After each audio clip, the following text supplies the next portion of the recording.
الرحمن الرحيم ألم تر إلى الذين خرجوا من ديارهم وهم ألوف حذر الموت فقال لهم الله موتوا ثم أحياهم إن الله لذو فضل على الناس ولكن أكثر الناس لا يشكرون وقاتلوا في سبيل الله واعلموا أن الله سميع عليم من ذا الذي يقرض الله قرضا حسنا فيضاعفه له أضعافا كثيرا والله يقبض ويبسط وإليه ترجعون صدق اللہ مولانا العظیم۔ اللہ تعالیٰ نے ابواب البر والصلہ کی تفصیل جہاں تک بیان کی، حقوق معاشرت، حقوق اللہ، حقوق العباد، اب یہاں سے ایک اہم نصیحت کر رہے ہیں کہ جتنے جو حقوق ہیں ان میں دو چیزیں بڑی بنیاد ہیں جس میں سے انسان حقوق میں کوتاہی کرتا ہے، وہ ہے موت کا خوف اور حب دنیا۔ حب دنیا اور موت کا جو خوف ہے اس کی وجہ سے بہت سے حقوق میں کمی کر بیٹھتا ہے۔ اس لیے اللہ تعالیٰ نے ان دونوں کا علاج کی دو چیزیں بیان کی، ایک جہاد کا حکم اور ایک مال خرچ کرنے کا حکم۔ جہاد کے حکم سے موت کے خوف کا علاج ہے اور مال خرچ کرنے سے حب دنیا کا علاج ہے۔ انفاق فی سبیل اللہ، جہاد فی سبیل اللہ، انفاق فی سبیل اللہ۔ کیونکہ اس وجہ سے انسان بہت سی چیزوں میں کمی کر جاتا ہے، حقوق ادا نہیں کرتا، مال کی کنجوسی کی وجہ سے یا جان دینے سے کتراتا ہے، اس کی وجہ سے بہت سے حقوق تلف ہو جاتے ہیں۔ اس لیے قرآن مجید نے جو شروع میں بر کی تفصیل کی ہے اس میں آخر میں یہ کہ والصابرین فی الباساء والضراء وحین الباس، جو تکالیف میں اور اس میں صبر کرنے والے۔ تو یہاں اللہ تعالیٰ ایک واقعہ بیان کر رہے ہیں جس میں اللہ تعالیٰ بتلا رہے ہیں کہ موت تو ہر حال میں آنی ہے، خواہ اس کے کوئی اسباب ہو یا نہ ہو۔ بلا سبب بھی اللہ موت دے سکتے ہیں اور بلا سبب زندگی بھی دے سکتے ہیں۔ یہاں ایک واقعہ بیان فرما رہے ہیں، یہ واسط ایک جگہ ہے، واسط عراق میں، وہاں کے لوگ تھے بنی اسرائیل کے زمانے کے، تو وہاں قحط، ارد گرد قحط شروع ہو گیا۔ تو ان لوگوں نے مشورہ کیا کہ قحط شروع ہو گیا ہے، ہمیں یہاں سے دوڑ جانا چاہیے۔ تو ان کی 10,000 سے زائد ان کی تعداد تھی اور یہ وہاں سے نکلے اور ایک جنگل میں بیابان میں جا کر ٹھہر گئے اور مطمئن ہو گئے کہ اب یہاں قحط نہیں ہے، ہم قحط زدہ علاقے سے باہر آ گئے۔ اللہ تعالیٰ نے اچانک سب کو موت دے دی، وہ ہزاروں انسان یکدم مر گئے۔ 10,000 سے زائد انسان تھے، وہ یکدم مر گئے سارے، وہ تو مر جا مر گئے۔ اب مرے ہوئے پتہ نہیں کتنے دن گزر گئے، حتی حزقیل علیہ السلام ایک پیغمبر ہیں بنی اسرائیل کے، وہاں سے گزرے، دیکھا کہ وہ ہزاروں لوگ مرے ہوئے، تو اللہ کے دربار میں سفارش کی۔ تو ان کی اس طرح کی موت دیکھ کر ان کو اندازہ ہو گیا کہ اللہ ناراض ہوئے ان پر، یہ جو موت ان کو دی ہے اس طرح اچانک اس طرح مر جانا، ڈھیر لگا ہوا ہے۔ تو جب سفارش کی تو اللہ تعالی نے ان کو دوبارہ زندگی دے دی ان لوگوں کو۔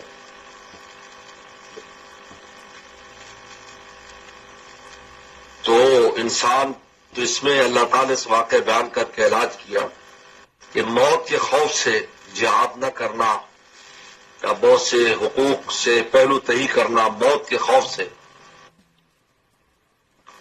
تو یہ اس سے کوئی موت سے بچنے والا نہیں ہے۔ جب وقت آ جاتا ہے یا جب موت دینا چاہتے ہو دے سکتے ہیں۔ اچھا، یہاں پر ایک بڑا عجیب نقطہ لکھا ہے کہ یہ چونکہ ان کی موت اجل نہیں تھی۔ موت اجل ہوتی کہ عمر پوری ہو جائے، موت اجل میں جب کوئی مر جاتا تو کبھی واپس نہیں آتا، زندہ نہیں ہوتا۔ یہ موت عقوبت تھی، سزا تھی، اصل اور سزا کی موت تھی۔ جس طرح حضرت موسیٰ صلی اللہ علیہ وسلم کے ساتھ وہ جو گئے تھے کہ ہم اللہ کو دیکھنا چاہتے تو اللہ نے ان سب کو موت دے دی، یہ بھی موت عقوبت تھی، اس لیے ان کو دوبارہ زندگی مل گئی اور پھر اپنے اپنے وقت پورا کر کے دنیا سے گئے۔ تو میں اللہ تعالی نے یہ بتلا دیا کہ بلا سبب بھی موت آ سکتی ہے، اس لیے پیغمبر صلی اللہ علیہ وسلم نے ارشاد فرمایا کہ جہاں کہیں اگر وبا پھیل جائے تو وہاں سے تم جاؤ نہیں، اور جہاں پھیلی ہوئی وہاں آؤ نہیں، جہاں وبا پھیلی ہے اگر وہاں ہو تو وہاں سے جاؤ نہیں۔ لہذا عمر رضی اللہ تعالیٰ عنہ جب شام جا رہے تھے تو راستے میں پتہ چلا کہ شام میں وبا پھیلی، تو مشورہ کیا تو ایک صحابی نے روایت نقل کی، وسلم نے فرمایا، آپ نے فرمایا واپسی کرو۔ تو ابو عبیدہ بن جراح رضی اللہ تعالیٰ عنہ چونکہ وہ امیر تھے وہاں کے شام کے، انہوں نے کہا کہ آپ فرار من قدر اللہ کی تقدیر سے بھاگ رہے ہیں؟ حضرت عمر فرمایا کہ نام، کہا کہ ہم بھاگ رہے ہیں لیکن من قدر اللہ الی قدر اللہ، ایک تقدیر سے دوسری تقدیر کی طرف۔ جس طرح انسان دوا کھاتا ہے، بیماری کی دوا، تو بیماری بھی ایک اللہ کی قضاء و قدر ہے، اور دوا کھا کر شفا یہ بھی قضاء و قدر ہے، لہذا دونوں تقدیر میں شامل ہیں، یاد رکھو۔ اس لیے پیغمبر صلی اللہ علیہ وسلم نے یہ بتایا کہ جہاں وبا پھیلی ہو وہاں جاؤ نہیں، اور تمہارا لگن پھیل جاؤ تو آپ وہاں سے نکلو نہیں۔ تو ان لوگوں نے یہ غلطی کی تھی، علم تارا، آپ نے نہیں دیکھا؟ اچھا، یہ علم تارا علم تعلم، کیا تم نہیں جانتے؟ لیکن ایک نقطہ لکھا ہے مفسرین نے کہ جہاں پر بھی کوئی واقعہ اور کوئی قصہ درجہ تواتر میں پہنچا ہوا ہے، یعنی اتنے زیادہ اس کی شہرت اور اتنا زیادہ وہ نقل ہوا ہے کہ ہر بندہ جانتا ہے، تو وہاں پر علم تارا لائے ہیں، کیونکہ تواتر کی چیز ایسی ہوتی جیسے آنکھ سے دیکھی چیز۔ جیسے آپ سے کہا آج بھی مکہ ہے، انہوں نے کہا ہاں دنیا میں مکہ ہے، آپ نے نہیں دیکھا، تو تم قسم کھا سکتے، تم کہ میں لاؤ میں کھاتا ہوں قسم کہ مکہ ہے، آپ نے نہیں دیکھا، لیکن وہ اس کی شہرت درجہ تواتر کو پہنچی ہوئی ہے۔ تو تواتر سے جو چیز ثابت ہو جاتی ہے، یعنی جس کے نقل کرنے والے اتنے لوگ ہوتے ہیں کہ وہ جھوٹ پر اتفاق نہیں کر سکتے، تو وہ ایسی ہے جیسے عینی اور مشاہد چیز ہے۔ اسے علم تارا کا لفظ ایسی جگہوں پر استعمال، علم تارا، جہاں سے یہ علم تارا الذین خرجوا من دیارہم، یہ۔ اور اس میں ایک عجیب بات لکھی ہے مفسرین نے کہ یہ جو عقائد میں تین چیزیں بڑی اہمیت رکھتے ہیں، ایمان باللہ، ایمان بالرسول اور ایمان بالآخر، یہ بنیاد ہے، یہ ساری باقی ساری تفسیر ان کی تابع ہے۔ تو ایمان باللہ اور ایمان بالرسول اور ایمان بالآخر، اور ایمان بالآخرت کیا ہے کہ وہ مر کے دوبارہ زندہ ہونا اور یہ ساری چیزیں۔ تو اللہ تعالیٰ نے اس سورہ بقرہ میں تین واقعے بیان کیے، تینوں میں تینوں چیزیں۔ پہلے آپ نے دیکھا کہ بقرہ، جس کی وجہ سے سورہ بقرہ قرار دیا، کہ وہ جو نا وہ گائے والا قصہ، جو قاتل کو تلاش کرنے والا قصہ تھا، وہاں پر بھی ایمان باللہ، ایمان بالرسول یعنی موسیٰ علیہ السلام کا معجزہ ظاہر ہوا، اور ایمان بالآخرت کہ اللہ تعالیٰ مردوں کو ایسے زندہ کریں گے جس طرح یہ زندہ ہو گیا۔ اور دوسرا یہ واقعہ بیچ میں بیان کیا ہے یہ بنی اسرائیل کے لوگوں کا، یہ بھی ایمان باللہ ہے، ایمان بالرسول ہے، اسماعیل علیہ السلام کے معجزہ ہے جو ظاہر ہوا، اور ایمان بالآخرت ہے کہ اللہ تعالیٰ اس طرح مردوں کو زندہ کریں گے کہ دنیا میں اس طرح قادر ہے تو آخرت میں بھی قادر ہے۔ اور آگے حضرت ابراہیم صلی اللہ علیہ وسلم کا واقعہ آ رہا ہے کہ جس میں انہوں نے کہا اللہ تو کیسے زندہ کرے گا، تو جانوروں کو، تو وہاں بھی یہ تین چیزوں کو ثابت کیا ہے۔ تو گویا کہ یعنی شروع میں، ابتدا میں، وسط میں ان تینوں عقائد کی جو ہے وہ پختگی واقعات کے ذریعے بیان کی گئی ہے۔ تو یہاں پر یہ واقعہ لا کر بھی یہی بیان کر رہے ہیں۔ اور اور اللہ تعالیٰ فرماتے الم ترا، آپ نے نہیں دیکھا الی الذین خرجوا من دیارہم، ان لوگوں کو جو نکلے اپنے گھروں سے، وہ ہم الوف، اور وہ ہزاروں کی تعداد، الوف جو میں تکثیر ہے، یعنی 10,000 سے زیادہ تھے، حذر الموت، موت سے بچنے کے لیے، حذر کہتے ہیں احتیاط اور بچنے کے لیے موت سے. قال لهم اللہ موتوا، اللہ فرمایا مر جاؤ، بس موتو، کوئی سبب نہیں، موتو کہا سب مر گئے، کون فیکو نوا امرنا شین، جب ہم کہیں بس تب موتو. ثم احیا، پھر حزقیل السلام کی سفارش سے زندہ ہو گئے، نبی کا معجزہ ظاہر ہو گیا. ان اللہ لذو فضل علی الناس، بے شک اللہ فضل کرنے والے لوگوں پر. یہ بڑا عجیب یہاں لکھا ہے، اللہ نے کس طرح فضل کیا کہ وہ جو ان کا ایمان استدلالی تھا وہ ایمان مشاہد کر دیا.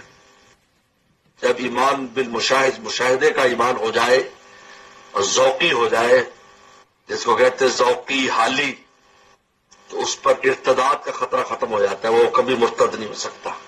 کیونکہ ایمان استدلالی جو ہے اس میں ارتداد کا خطرہ رہتا ہے کہ ایک دلیل پیش کی، ہو سکتا ہے دلیل کو کوئی اس میں شبہ کر دے تو ختم ہو گیا. مولانا رومی نے وہ شعر نقل کیا ہے اپنے، اس میں ہمارے حضرت نے بھی اس پر بڑی اچھی شرح کی کہ پائے استدلالیاں چوبی بوت، چوب کہتے ہیں لکڑی کو، کہ استدلال جو ہوتا ہے اس کے پاؤں جو ہے نا لکڑ کے ہوتے ہیں، لکڑی کے پائے استدلالیاں چوبی بوت، اور پائے چوبی سخت بے تبکی بوت. اور یہ جو لکڑی کے پائے ہیں یہ بالکل بیکار ہوتے ہیں، ایک تو گن بھی کھا جاتا ہے ان کو اور ٹوٹ بھی جاتے، ذرا وزن پڑ جائے تو کڑک لینے سے وہ ٹوٹ جائے گا. تو فرمایا تو اللہ نے ذو فضل علی الناس، اللہ نے کتنا بڑا فضل فرمایا لوگوں پر کہ ان کے ایمان کو ایمان مشاہد کر دیا، ایمان حالی کر دیا، ایمان ذوقی کر دیا. اس لیے میرے شیخ بھی فرمایا کرتے تھے کہ جب انسان اللہ والوں کے پاس آتا جاتا ہے اس سے کیا ہوتا ہے کہ اس کا جو ایمان استدلالی ہے اور ایمان اعتقادی ہے وہ حالی اور ذوقی بن جاتا ہے، انسان کا ذوق بن جاتا ہے، انسان کا حال بن جاتا ہے. اور جب کوئی چیز حال بن جاتی ہے، حدیث میں آتا ہے کہ جب ایمان جو ہے نا حیرت خالط بشاشت القلوبہ، کہ جب ایمان کی بشاشت دلوں کے اندر گھس جاتی ہے، فرمایا کہ پھر کوئی مرتد نہیں ہو سکتا. یہ لذوفن علی الناس ولکن اکثر الناس لا یشکرون، لیکن پھر بھی اکثر لوگ شکر نہیں کرتے. ایسے ایسے واقعات سے جب انسان پر غور کرے تو اس کا ایمان کی کتنی ترقی ہوتی ہے، پھر بھی لوگ نہ شکر ہیں، پھر بھی اعتراضات کرتے ہیں، اور پھر بھی اللہ تعالی کی قدرتوں کے اوپر اعتراض اٹھاتے ہیں اور آخرت کے عقیدے کے اعتراض اٹھاتے ہیں. یعنی ان لوگوں کو تو ایمان ایسا حاصل ہو گیا، وہ جو مرے تھے وہ تو ایمان مشاہد ہو گیا، لیکن جو لوگ دوسرے تھے جن کو ان کے قصے سے فائدہ اٹھانا چاہیے تھا، وہ بجائے فائدہ اٹھانے کے اعتراض کرنے لگ گئے. بلاک رقصنا سے لا یشکرون. اب وہی دو حکم میں نے بتایا تھا کہ دو چیزیں جو ہے انسان، موت کا خوف اور مال کی محبت جو ہے یہ انسان کو کچھ کرنے نہیں دیتی. تو ان دونوں کا علاج فرمایا قاتلوا فی سبیل اللہ، اللہ کے راستے میں جہاد کرو.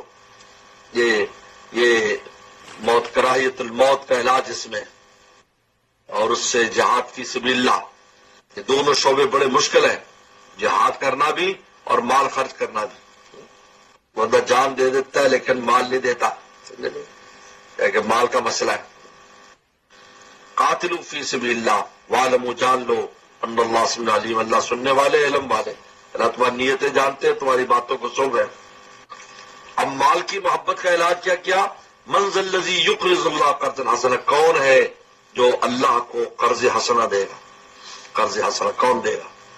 یہ نہیں کہا دو، یہ استفہامیہ استعمال، کون دے گا؟ دیکھتے کون دیتا اللہ کو قرض، قرض حسن. قرض کا حالانکہ سب اللہ تعالیٰ کی ملکیت ہے، سب ہر چیز اللہ کی ملکیت ہے، تو قرض کیا، وہ تو حکمن لے لے. لیکن یہ ہمارے حضرت ہمیشہ فرماتے تھے اللہ تعالیٰ نے انسان کی جو طبیعت میں جو کمزوری ہے نا، لالچ، اس کی بڑی رعایت کی ہے. لہذا قرض کہہ کر کہا کہ واپس ملے گا تمہیں. ایسے تسلی رکھو، یہ نہیں کہ ہم لے لیں گے تو کچھ نہیں دیں گے، ہم تمہیں واپس دیں گے، اور ایسے نہیں دیں گے. فَإِضَافَهُ لَوْ أَضْعَافًا كَثِيرًا، بہت زیادہ اضافہ. اضعافا کثیرا.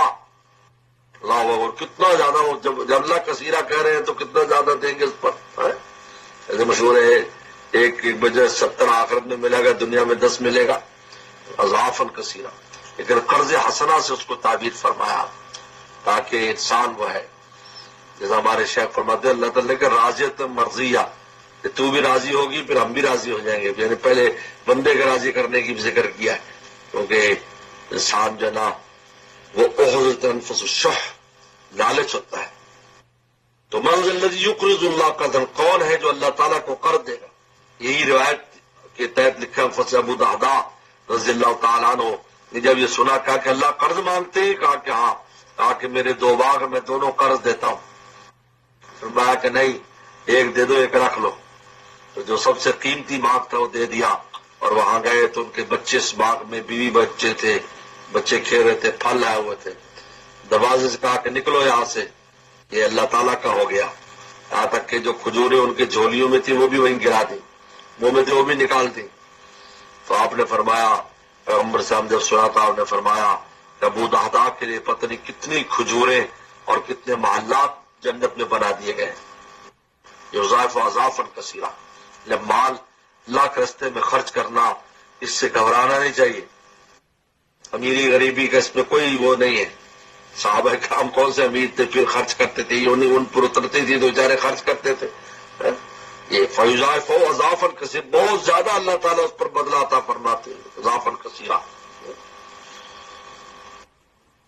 بعد میں یہاں پر ایک عجیب نقطہ نکالا ہے, یقرض اللہ کا معنی کہ یقرض عباد اللہ, کہ جو اللہ کے بندوں کو قرض دیتا ہے. قرض حسنہ یہ لکھا ہے, بندوں کو قرض حسنہ دیتا ہے. قرض حسنہ. عبداللہ عباس فرماتے ہیں کہ صدقے پر 10 گنا, قرض پر 18 گنا ثواب ملتا ہے. کسی نے پوچھا کہ حضرت کیوں؟ کہا کہ صدقہ تو غریب کو دیتے ہیں, ہو سکتا ہے اس کو اس وقت ضرورت نہ ہو, لیکن جو قرض مانگتا ہے تو اس کو اس وقت بہت زیادہ احتیاج ہے تو وہ مانگ رہا ہے. لیکن بشرطے کہ یہ صحیح ہو, یہ قرض حسنہ. حضرت جو ہے فرمایا کرتے تھے مولانا عاشق علیہ صاحب بلند شہر رحمۃ اللہ علیہ, قرض حسنہ کا مطلب ہے کہ ہنس کے ٹال دو اگلے کو. جی میرے پاس بھی ہے نہیں, ہے کھا پی جاتے ہیں, یہ بہت خطرناک ہے. حضرت تھانوی رحم اللہ تو فرماتے تھے کہ بھائی اس سے بچوں, یہ مفت میں ایک مشکل لینی, ویسے امداد کر دو. ہاں جہاں ایسا ہو اطمینان بخش ہو تو اس میں کوئی حرج نہیں ہے, تو اس میں بھی بڑا اجر ہے. یقرض اللہ تک یقرض عباد بعد نے نکالا ہے. بہرحال آپ فصل کے جو اللہ کو قرض دے, اللہ کا خرچ کرے, فیض اضعافا کثیرا. واللہ یقبض ویبسط, اللہ تعالیٰ رزق بڑھا کر کم بھی کر لیتے ہیں, ویبسط بڑھا بھی دیتے ہیں. یہ رزق کی کمی اور رزق کا بڑھانا اللہ کے ہاتھ میں ہے. وَإِلَيْهِ تُرْجَعُونَ, اور اسی کی طرف تم لوٹائے جاؤ گے. تو اللہ تعالیٰ نے ان آیات مبارکہ میں یہ جو 2 چیزیں جس میں انسان کوتاہی کرتا ہے, جہاد فی سبیل اللہ اور انفاق فی سبیل اللہ, ان کو اس جو ہے نا ان کا حکم فرما, واقعہ بیان کرو. آگے پھر پورا جہاد کی تفصیلی واقعہ جہاد کا بیان فرما رہے ہیں. صدق اللہ مولانا العظیم.